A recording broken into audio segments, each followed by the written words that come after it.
میرے حضور سے پوچھا گیا مومن بخیل ہو سکتا ہے؟ کہا نہیں، مومن سخی ہوتا ہے، لیکن ہو سکتا ہے کبھی بخل بھی کر جائے، بشر ہی تو ہے۔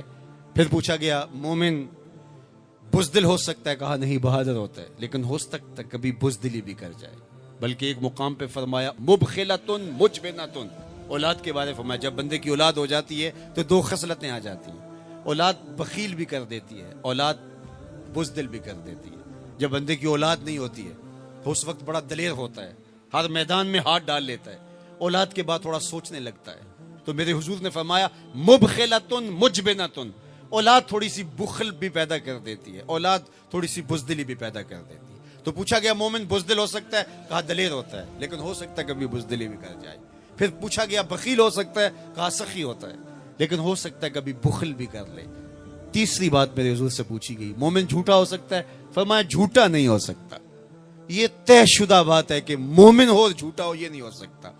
میں اور آپ اپنی زندگی میں اتریں، اپنے شب و روز میں اتریں، اپنے کاروبار میں اتریں، اپنے دوستوں کی بیٹھک میں اتریں اور دیکھیں ہماری زندگی میں کہیں جھوٹ تو نہیں جڑا ہوا۔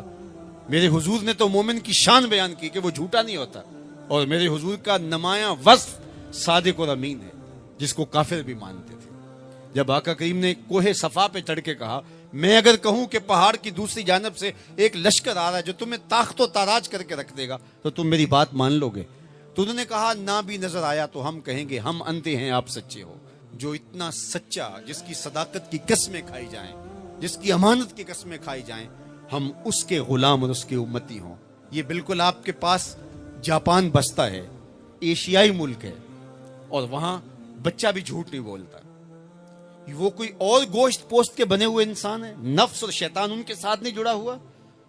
کیا ان کی ضروریات اور ان کی مجبوریاں نہیں؟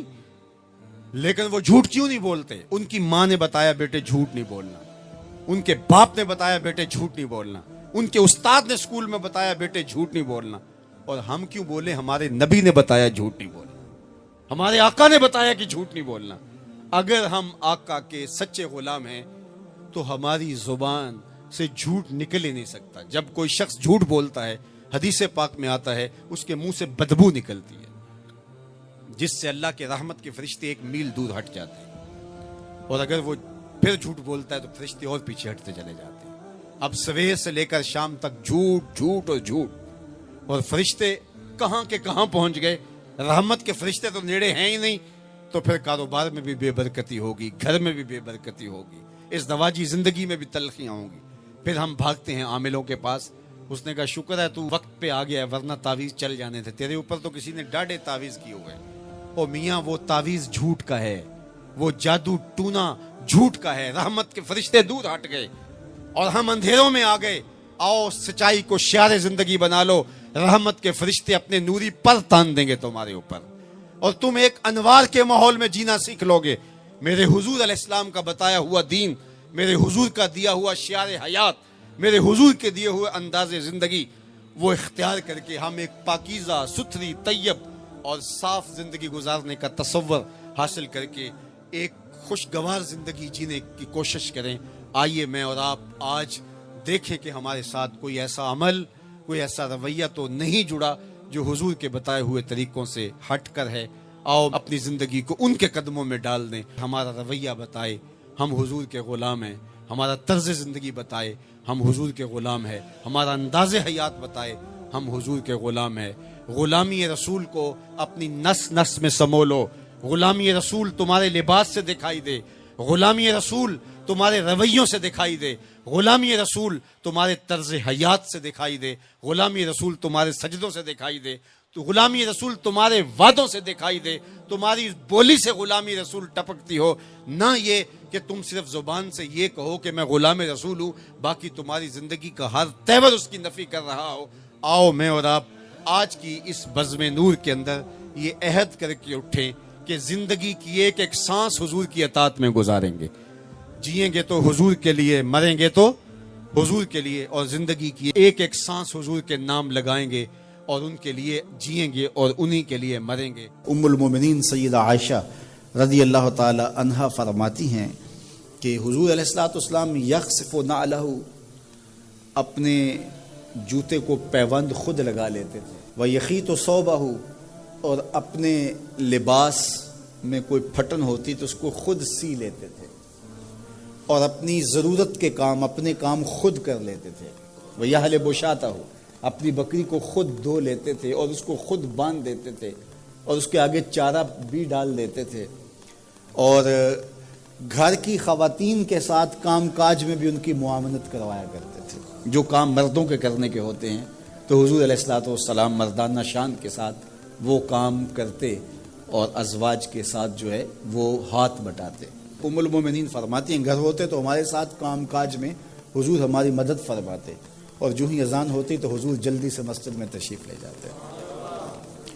تو یہ میرے اور آپ کے آقا و مولا حضور ختم المرتبت صلی اللہ علیہ وآلہ وسلم کی زندگی. نجی زندگی دیکھیں، گھریلو زندگی دیکھیں، ازواج مطہرات کے ساتھ حضور کا سلوک دیکھیں، حضور کا رویہ دیکھیں. حضور کا جب وصال ہوا تو اس وقت حضور کے نکاح میں 9 ازواج تھی.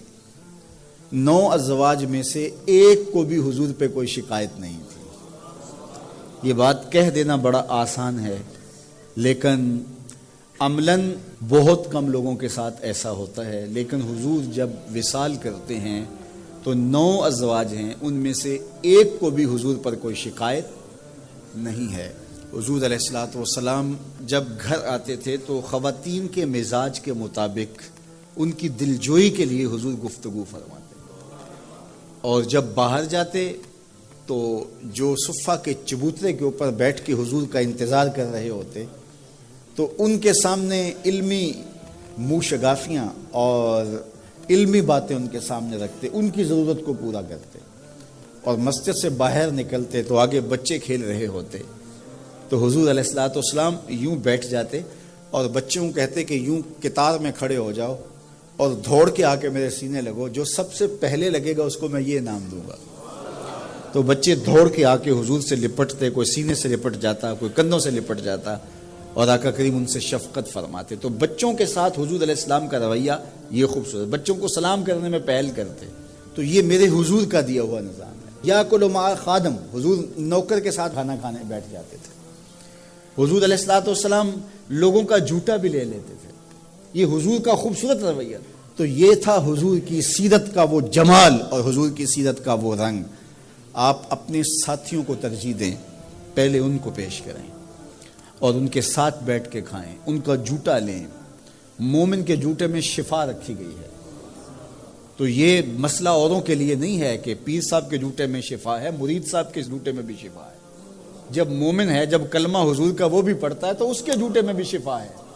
چاہے وہ مزدور ہے، چاہے وہ غریب ہے، لیکن اس کے جھوٹے میں بھی شفا رکھی گئی ہے. تو جب سور المومن، مومن کے جھوٹے میں شفا ہے تو وہ مومن جہاں بھی ہوگا، جہاں بھی ایمان پایا جائے گا، اس کے جھوٹے کے اندر شفا ہوگی. تو حضور نے 71 آدمیوں کا جھوٹا لیا، کونین کا سردار ہو کے، اللہ اکبر، عرشوں کا راہی ہو کے، نبیوں کا سردار ہو کے، شہنشاہوں کا شہنشاہ ہو کے 71 آدمیوں کا جھوٹا لے رہے ہیں. تو یہ حضور کی سیرت کے رنگ ہیں. تو آقا کریم علیہ الصلوۃ والسلام کا بتایا ہوا طریقہ، حضور کا طرز زندگی ہم اختیار کریں. تو اپنے کام خود کرتے تھے، اور جب حضور کسی مجلس میں ہوتے تو مختلف لوگ مختلف کاموں میں ہوتے تو حضور الگ نہ بیٹھے رہتے، حضور بھی کسی کام میں شامل ہوتے. ایک سفر پہ جب پڑاؤ ہوا تو کوئی جانور ذبح کرنے لگا اور کوئی چولہا سیدھا کرنے لگا اور کوئی اور کام کرنے لگا، تو حضور بھی ایک سمت چل دیے. تو لوگوں نے کہا حضرت آپ کدھر جا رہے ہیں؟ فرمایا علیہ جمع الحطب، میں لکڑیاں اکٹھی کر کے لاتا ہوں. تو عرض کی حضور ہم کس لیے، ہم نوکر ہیں آپ کے. تو حضور نے فرمایا میں یہ پسند نہیں کرتا کہ لوگ کام کریں اور میں معتبر بن کے بیٹھا رہوں. نبیوں کے امام ہو کر کے حضور نے بتایا کہ ہم اپنے کام خود کریں. عمومی طور پہ رشتہ داریوں کے اندر بعض رشتہ دار بہت تلخیاں دیتے ہیں، زندگی کے اندر زہر بھر دیتے ہیں. لیکن اگر کبھی وہ مجبور ہوں تو ان کی اعانت کریں، اور ان کا رویہ کچھ بھی ہو، زہرناک ہی ہو، لیکن آپ کا رویہ خوبصورت ہونا چاہیے. آپ مجھے اگر پوچھیں کہ سب سے بہترین صدقہ، سب سے افضل صدقہ کون سا ہے، تو سب سے افضل صدقہ جو مجبور ناراض رشتہ دار کو دیا جائے.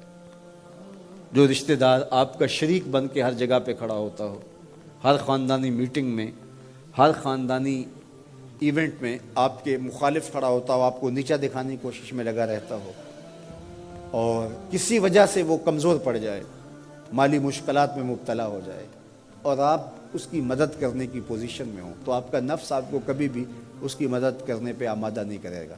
آپ کا نفس روکے گا. آپ کہے گا کہ یہ تو ہمارا شریک ہے، تو سانپ کو دودھ پلائیں، اب تو اس کا سر پاؤں تلے آیا ہے، اس کو تو کچل دے، یہ تو میرا دشمن ہے، اس کو طاقت دوں. نفس کبھی بھی نہیں چاہے گا کہ اپنے شریک دشمن کی مدد کی جائے، لیکن سب سے افضل صدقہ وہی ہے جو ناراض رشتہ دار کو دیا جائے، اس لیے کہ اس میں نفس شامل نہیں ہوگا. اور جس عمل میں آپ کا نفس شامل نہیں ہوتا اس عمل سے تمہارا رب راضی ہوتا ہے. تو رشتہ داروں کے ساتھ سلوک اچھا کرنا، رشتہ داروں کے ساتھ رویہ خوبصورت کرنا، یہ تمہاری زندگی کا اسلوب. مجھے بتائیے اہل مکہ نے، حضور کے رشتہ داروں نے حضور کے ساتھ کیا سلوک نہیں کیا تھا؟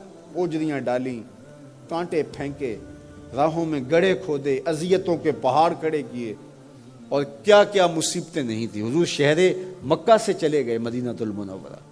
اب جب فتح مکہ ہوا تو حضور جب تشریف لائے تو ناقہ پہ سوار ہیں، تو اب یہ تھر تھر کانپ رہے ہیں سارے رشتہ دار حضور کے، برادری کے لوگ. انہیں پتا تھا کہ آج ہمارا آخری دن آ گیا ہے، اور اگر بڑا بھی رحم ہوا تو کم از کم ہمیں شہر بدر تو کر ہی دیا جائے گا. اب حضور تشریف لائے، سب کو جمع کیا، کہا کہ بتاؤ میں تمہارے ساتھ کیا سلوک کروں. تو انہوں نے کہا کہ آپ کریم باپ کے کریم بیٹے ہیں، ہمیں آپ سے اچھے سلوک کی توقع ہے. اور ان کو توقع یہ تھی کہ ہمیں قتل نہ کیا جائے، شہر سے نکال دیا جائے. تو آقا کریم نے فرمایا اذهبوا انتم الطلقاء، جاؤ چلے جاؤ، میں تمہیں معاف کرتا ہوں. اور آج تم سے وہی کہتا ہوں جو حضرت یوسف علیہ السلام نے اپنے بھائیوں سے کہا تھا، لا تثریب علیکم اليوم، جاؤ چلے جاؤ، تم سارے آزاد ہو. اور حضور نے سب کو معاف کر دیا. معاشرے کے کمزور لوگوں کی حضور علیہ السلام مدد کرتے، ان کا بوجھ حضور اٹھا لیتے. دکھیوں کا، کمزوروں کا، لاچاروں کا بوجھ اٹھانے کا مزاج پیدا کرو. لوگوں کی ضرورتوں کو پورا کرنے کی کوشش کرو. اپنے کندھوں پہ بوجھ اٹھاؤ اور ان کا بوجھ ہلکا کرو. یہ مزاج پیدا کرو. یہ تمہارے نبی علیہ السلام کی سنت ہے. وہ چاہے تمہارا دشمن ہی کیوں نہ ہو، لیکن اس کا بھی بوجھ کم کرو، اس کا بوجھ اپنے ذمہ لو. جس کا کوئی کمانے والا نہیں، معذور ہے، اپاہج ہے، لاچار ہے، زیادہ بچوں کا بوجھ ہے اور ذرائع آمدن تھوڑے ہیں، تو آپ کثیر العیال لوگ ہیں جن کا کوئی مددگار نہیں ہے، آپ ان کی مدد کرتے ہیں، ان کے کام آتے ہیں، آپ ان کے لیے کمائی کرتے ہیں. یہ بات ذہن میں رکھیے. کمائی کرتے ہوئے 3 نیتوں کا استحضار رہنا چاہیے. 3 نیتیں آپ کے ساتھ جڑی رہنی چاہیے. تو آپ کا کاروبار، آپ کا رزق کمانا بابرکت ہوگا. اگر چوتھی چیز جڑ گئی تو آپ کے کاروبار میں، آپ کے رزق میں پیچیدگی آنا شروع ہو جائیں گے. سب سے پہلی نیت آپ کے ساتھ یہ جڑی ہو. عموماً ہم سب کے ساتھ یہ نیت جڑی ہوتی ہے، اور وہ یہ کہ ہم اپنی ضروریات کو خود پورا کریں اور سوال کی ذلت سے بچیں.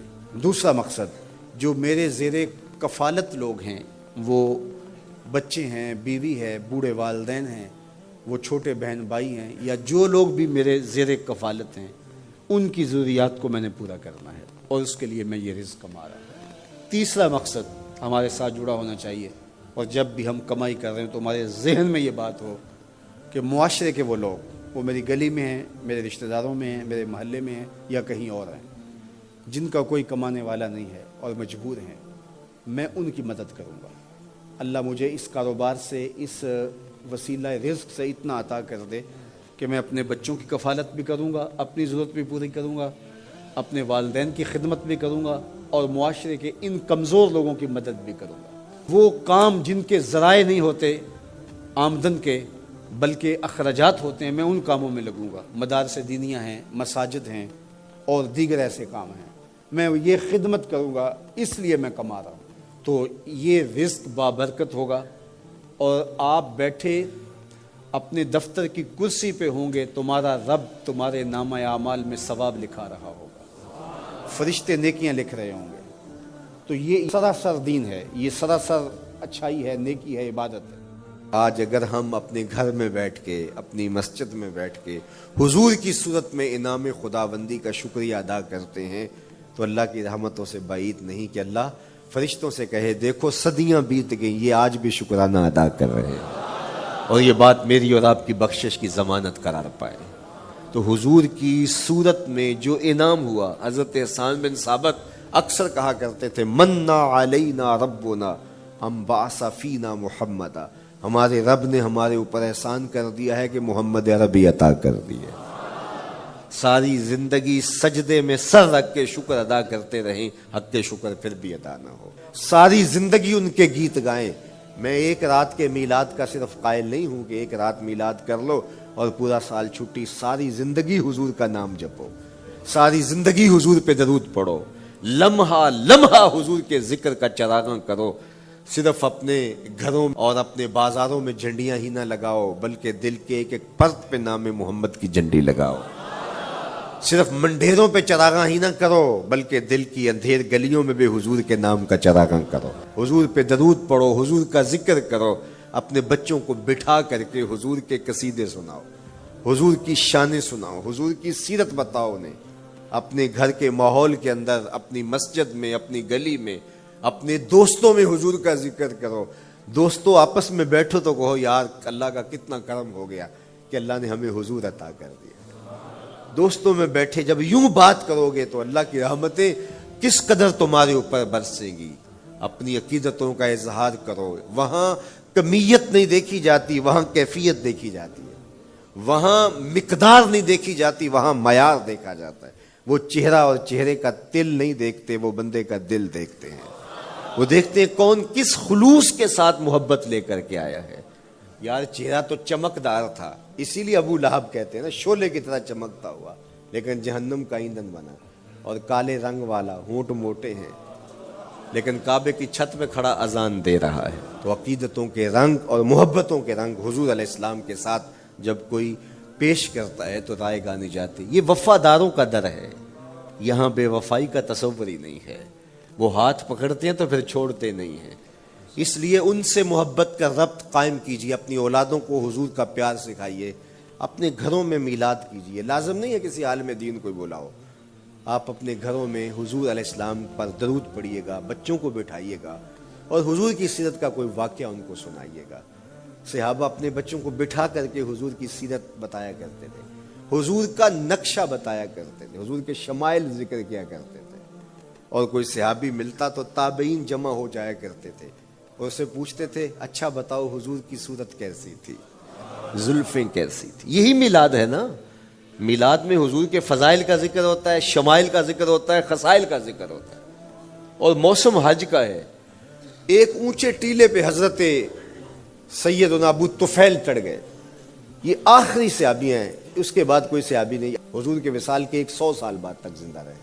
تو کہا لوگوں آؤ، اس وقت روئے زمین پہ میرے علاوہ کوئی نہیں جس نے حضور کو دیکھا ہو، آؤ مجھ سے حضور کی باتیں سنو۔ لوگ جمع ہو گئے اور کہا صف لنا رسول اللہ، تم نے حضور کو دیکھا ہے تو بتاؤ حضور کیسے تھے۔ تو حضرت ابو طفیل نے 3 لفظوں میں میرے حضور کا حلیہ بیان کیا، یاد کر لو۔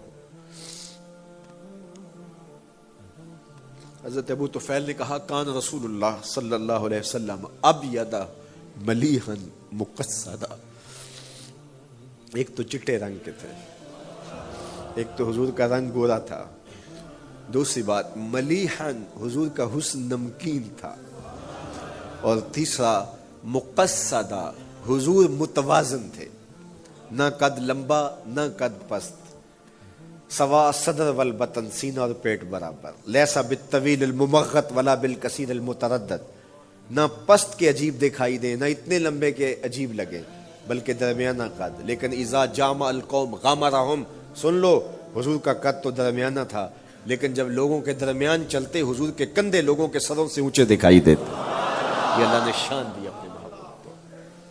مکھ چند بدر شاہ شانی، متھے چمک دی لاٹ، کالی زلف تے اکھ مستانی۔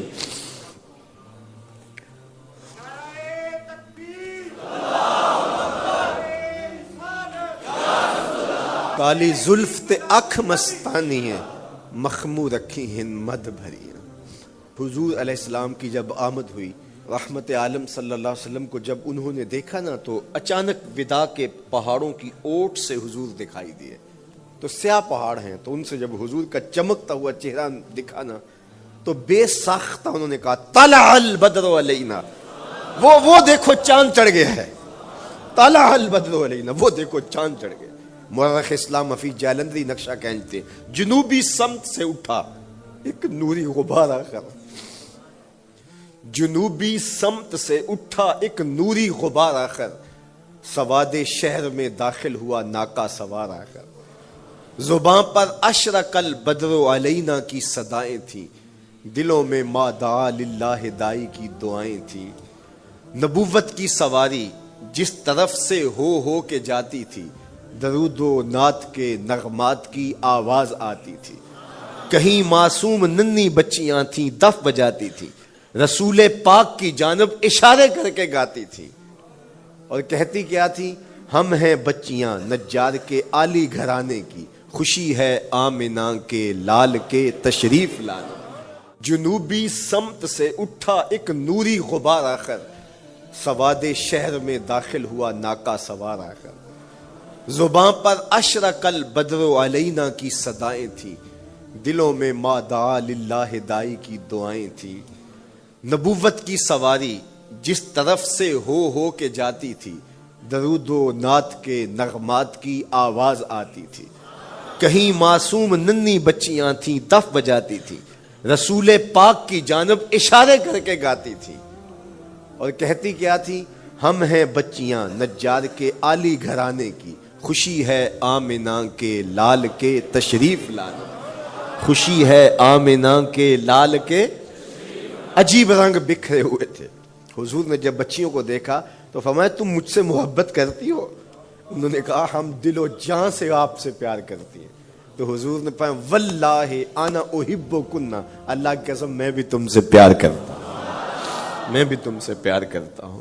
لوگ گھروں کو سجائے بیٹھے, ہلم الینا یا رسول اللہ الی العدد والعدۃ والمن, حضور آ جاؤ نا, آ جاؤ, ہمارے پاس اسلحے بھی ہیں, کسی نے حملہ کیا توڑ کے رکھ دیں گے, ہمارے بڑے بڑے گھر ہیں, مہمان آئے سنبھال لیں گے, رک جاؤ نا ہمارے گھر. اب اتنے چاہنے والے ہوں تو کس کو پذیرائی دیں. حضور اونٹنی کی مہار گردن پہ ڈالتے, فرماتے خلو سبیلہا ناقتی مامورۃ من اللہ, اس کی راہیں چھوڑ دو, یہ اللہ کے حکم کی پابند ہے. کہتے لوگوں نے اونٹنی کو چارہ دکھانا شروع کر دیا کہ چلو اونٹنی بیٹھ جائے. اللہ اکبر, پانی ہڑا نو لوڑ کی راہ براندی, پہنچے آپ دریا سرکار یارا. یار جب محبت پیدا ہوتی ہے, یار منانے کے ڈھنگ بھی سیکھ لیے جاتے ہیں, محبت بتا دیتی ہے محبوب کو کیسے منانا ہے. لیکن حضور فرماتے خلو سبیلہا ناقتی مامور, راہیں چھوڑ دو, اونٹنی اللہ کے حکم کی پابند ہے, یہ سبز چاروں کے لالچ میں آنے والی نہیں ہے, چھوڑو چھوڑو اس کا راستہ. اللہ اکبر. جب بنو نجار کے محلے سے حضور گزرے, یہی بچیوں نے طلع البدر علینا پڑھا تھا, اور یہی محلہ حضور کے ننیال کا محلہ تھا. انہوں نے جو لفظ کہے تو ذرا لفظوں کی چاشنی دیکھیے, ان لفظوں سے ٹپکتے شہد کو دیکھیے. تو انہوں نے آگے بڑھ کے حضور کو دعوت دی, اور لفظ کیا کہے, ہلم الی اخوالک یا رسول اللہ الی العدد والعدۃ والمن. حضور ادھر تو رک جاؤ, یہ تو آپ کے ماموں کے گھر ہیں, یہ تو آپ کے ننیال کا محلہ ہے. لیکن حضور نے فرمایا کہ بس میری راہیں چھوڑ دو. پھر اونٹنی جا کے کہاں بیٹھی, نیویاں دا پرونا ہے میرا نبی, کوٹھیاں تے چڑھے ویخ دے رہ گئے. سہل اور سہیل دو یتیم بچے تھے, اور ان کی خالی جگہ پڑی تھی, جا کے اونٹنی وہاں بیٹھ گئی. اٹھایا گیا, پھر بیٹھ گئی. قریب ترین مکان حضرت ابو ایوب انصاری کا تھا.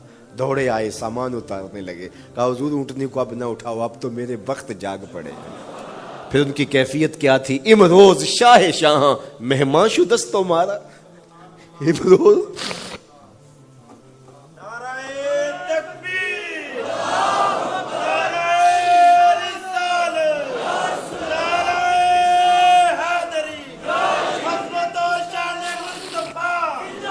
امروز شاہ شاہاں مہمان شدست و مارا, جبریل با ملائک درباں شدست و مارا. وہ کہتے ہیں آج شاہوں کا شاہ میرے گھر کا پرونا بن گیا ہے. یہ ابو ایوب انصاری کے جذبات ہیں. آج شاہوں کا شاہ, آج خسرو حسینہ ماہ نازنینہ, آج امام الانبیاء میرے گھر کا پرونا بنا ہے. کہاں میں کہاں نکہتے گل, باد صبا تیری مہربانی. کبھی اونٹنی کے پاؤں چوم رہے ہیں، تیرے وقت کہ تو میرے گھر تک لے آئی. تو کہا امروز شاہ شاہ مہمان شدست تمہارا، آج شاہوں کا شاہ میرے گھر کا مہمان ہے. پھر آگے کیا کہتے ہیں؟ جبریل با ملائک درباں شدست تمہارا. لوگوں جبریل کو دیکھو، آج میرے گھر کا پہرا دے رہا ہے، کیونکہ میرے گھر میں حضور ٹھہرے ہوئے. جہاں تک ہوتے اگر حضور نہ آتے. مجھے سید سلیم گیلانی کا ایک شعر اتنا اچھا لگتا ہے اس عنوان سے، اور میری ساری گفتگو کا خلاصہ ہے: نہ خرد کی روشنی تھی نہ جنوں کی آگہی تھی، نہ خرد کی روشنی تھی نہ جنوں کی آگہی تھی، تیری راہبری سے پہلے یہ جہاں جہاں نہیں تھا. تو زندگی کو زندگی کا رخ ملا، زندگی کو زندگی کا نور ملا، حضور کی چوکھٹ سے نصیب ہوا. اور اگر یہ در نہ ملتا، یہ چوکھٹ نہ ملتی، یہ دہلیز نہ ملتی، تو آج انسانیت کا بھٹکا ہوا قافلہ کہاں ہوتا، اور آج انسان کہاں اندھیروں کے اندر، ظلمتوں کے اندر اور رسوائیوں کے اندر اور جو ہے وہ اتھا گہرائیوں کے اندر کس قدر ڈوب چکا ہوتا. زندگی کا سارا جمال اور زندگی کا سارا حسن کائنات نے اسی دہلیز سے پایا ہے، اسی چوکھٹ سے پایا ہے. اس لیے ہمارے خون میں وفا ہے تو وفادار کی سرشت ہوتی ہے کہ وہ اپنے محسن کو کبھی نہیں بھولا کرتا، اپنے محسن کو کبھی فراموش نہیں کیا کرتا.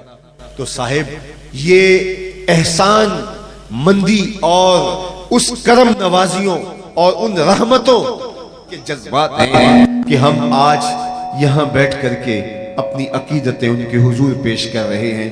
لیکن میں آپ سے یہ کہوں گا کہ آپ کی عقیدت مندی کا یہ رنگ صرف آج کے دن کے لیے محدود نہیں ہونا چاہیے، بلکہ ساری زندگی حضور کے نام لگا دو.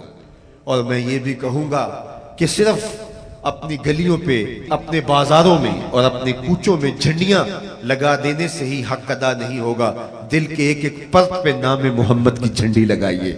اور صرف اپنے بنیروں پر چراغاں کرنے سے ہی حق ادا نہیں ہوگا، بلکہ اپنے دل کی گلیوں میں حضور کے نام کا چراغاں کیجئے. اندر بھی روشنی ہو، باہر بھی روشنی ہو. یہ جھنڈے علامت ہیں اظہار کے، یہ کمکمے علامت ہے اظہار کے، یہ جلوس علامت ہے اظہار کے، اور یہ اپنی بےتابیوں کا اظہار ہے، یہ اپنی بے چینیوں کا اظہار ہے. اور ہر دور کے اندر اپنی محبتوں کا اظہار اپنے محسنوں کے ساتھ دنیا کرتی چلی آئی ہے. یہ کوئی الگ کہانی نہیں ہے. مدینے کے لوگوں نے بھی حضور کا استقبال کیا تھا تو اس دور کے مطابق جس طرح انہوں نے عقیدتوں کے رنگ پیش کیے تھے وہ تاریخ کے اوراق سے مٹے نہیں ہیں. میلاد کی مجلس میں آنے والوں، ان کی راہوں میں پلکیں بچھانے والوں، راہوں کو صاف کرنے والوں، راستوں میں جھاڑو دینے والوں، حضور کی راہوں میں بچھنے والوں، حضور کی راہوں میں قربان ہونے والوں، حضور کے ان لفظوں کی باس گشت سنو: واللہ انا احبکنا. جو طلع البدر علینا کے گیت گاتی بچیاں ہاتھوں میں دفے لیے حضور کی راہوں میں استقبال کے لیے کھڑی ہیں، تو میرے حضور کہتے ہیں واللہ احبکنا، اللہ کی قسم میں بھی تم سے پیار کرتا ہوں، میں بھی تم سے پیار کرتا ہوں.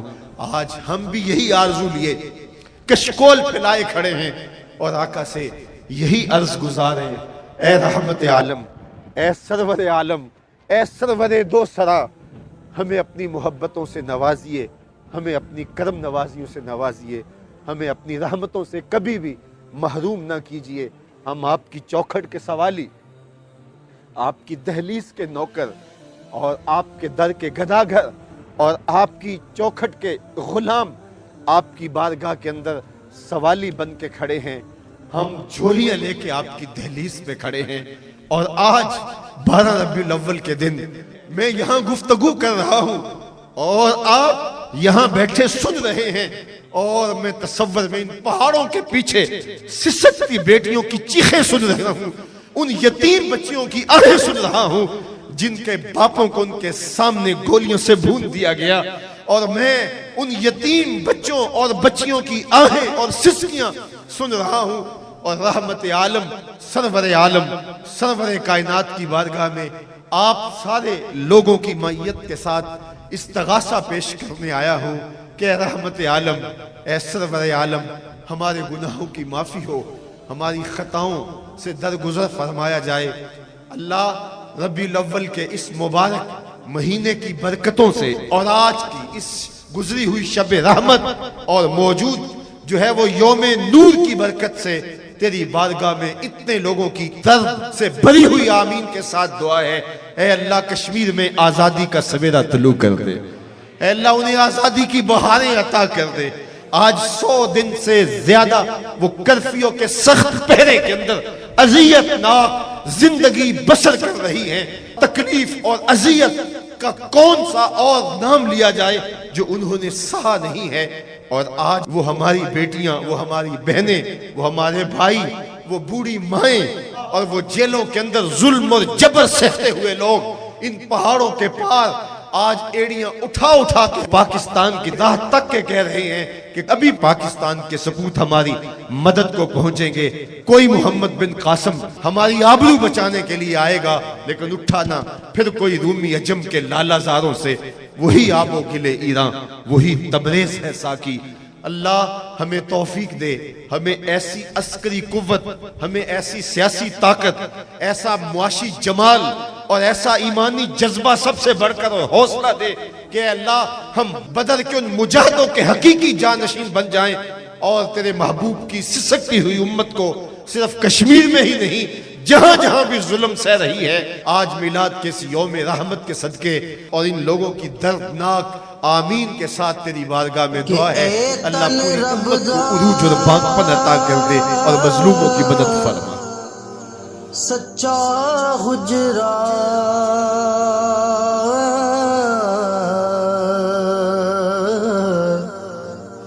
تے کھڑے